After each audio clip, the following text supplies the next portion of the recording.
Good morning and welcome back. The Justice Department shedding new light on their investigation into the investigators, revealing the FISA abuse probe will also look into organizations and individuals outside of the government.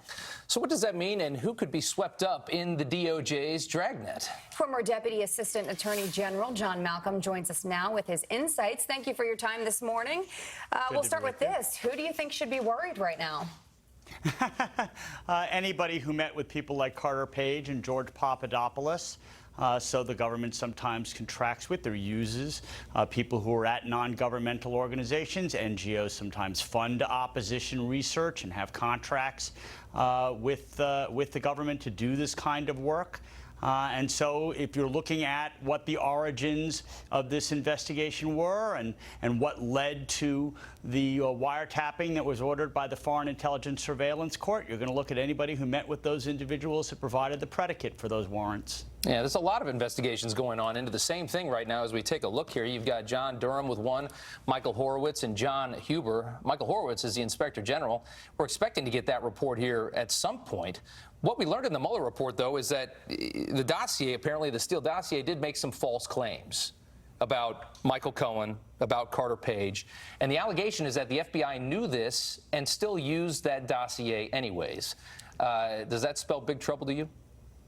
Well, it certainly does. It shows extreme sloppiness, if not an outright fraud on the FISA court. And I expect that Michael Horowitz, who's somebody whom I know and have a high regard for, will, dig that up and uncover it, and that Mr. Durham will as well. Yeah, there were some false statements in there about, there was a statement that Michael Cohen went to Prague. Michael Cohen says he'd never been to Prague.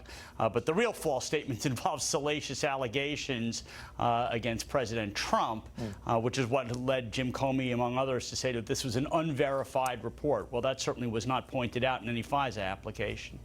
Let's talk about John Dean here for a second, the former Nixon White House counsel who was hammered by Republicans at yesterday's House Judiciary Committee hearing.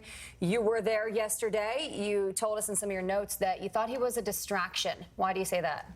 Well, I was on the panel with him. I was one of the four witnesses, and you ended up he sucked a lot of the oxygen out of the room. So you had a lot of Democrats who were praising him because he was comparing what happened in the Nixon White House and Watergate to all of the perfidies that he believes that Donald Trump, and he also mentioned George W. Bush, had committed. And Republicans spent a lot of time bashing him, wondering why he was up there on the stage, other than the fact that if you're going to talk about obstruction, certainly John Dean knows obstruction, since he was front and center in terms of participating in those nefarious activities and pled guilty to it. It avoided a lot of questions being asked about the factual points in the Mueller report, in my opinion. I felt lonesome at times sitting there on the panel without questions being asked of me. But look, it's their hearing and their prerogative to ask whatever they want to ask. Yeah, and let's listen. The Republicans obviously weren't happy to see him yesterday. We have a montage here. Listen in. We got John Dean, pled guilty to obstruction of justice, and now coming in to enlighten the Judiciary Committee on Obstruction of Justice. This committee is now hearing from the 70s, and they want their star witness back. Here we sit today in this hearing with the ghost of Christmas past. So, they say this guy was disbarred, thrown in jail. Why are we listening to this man? What do you say? Well, because according to the Democrats, he had a front row seat and he knows various instances of obstruction, and he could note in his inimitable fashion what the parallels are between Watergate and what he believes this president is doing. I don't believe that. I testified as such yesterday when I was given the opportunity to do so, but that's his perspective, and it certainly was quite a circus. Okay. All right. John Malcolm, thank you. We appreciate it. Good to be with you.